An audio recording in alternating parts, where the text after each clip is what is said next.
hei, oleme Lunden Foodis, kelle valmistoitu teab vaata et iga eestimaalane. Ettevõtte missioon on muuta valmistoidu kuvandit ja arendada tooteid, mis on maitsvad ja kvaliteetsed. Missioon innustas Chef Lunden brändi alla arendama tooteid, mis on välja töötatud TEFTAC teadlastega. Turule toodi 5 erinevat tervisekaussi. Ühes kausis on täisväärtuslik, tasakaalustatud toidukord päevas. Neis toodetes on piisavas koguses mineraaltoitaineid, kiudaineid, vitamiine ning kõhule kasulikke piimhappebaktereid. Lisaks toiduinnovatsioonile on tegeletud ka pakendi innovatsiooniga.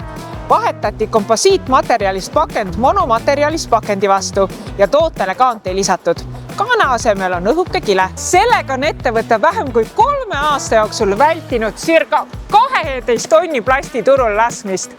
See kogus võrdub circa 8 keskmise sõiduautokaaluga või 3 elevandiga.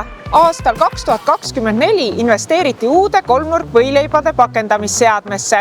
See pakend põhineb sellisel põhimõttel, kus papp ja kile on üksteisest eraldatavad ning neid on võimalik eraldi sorteerida. Selline pakend sisaldab 80% vähem plasti võrreldes varem kasutatud pakendiga. Siin on elektrit. Alates 2024. aastast kasutab Lunden Food vaid 100% taastuvatest allikatest pärit elektrienergiat. Ja nüüd ei saa ma teisiti, kui lähen ja proovin ära ühe tervisekausi, sest just see toode aitab toetada minu kõhutervist.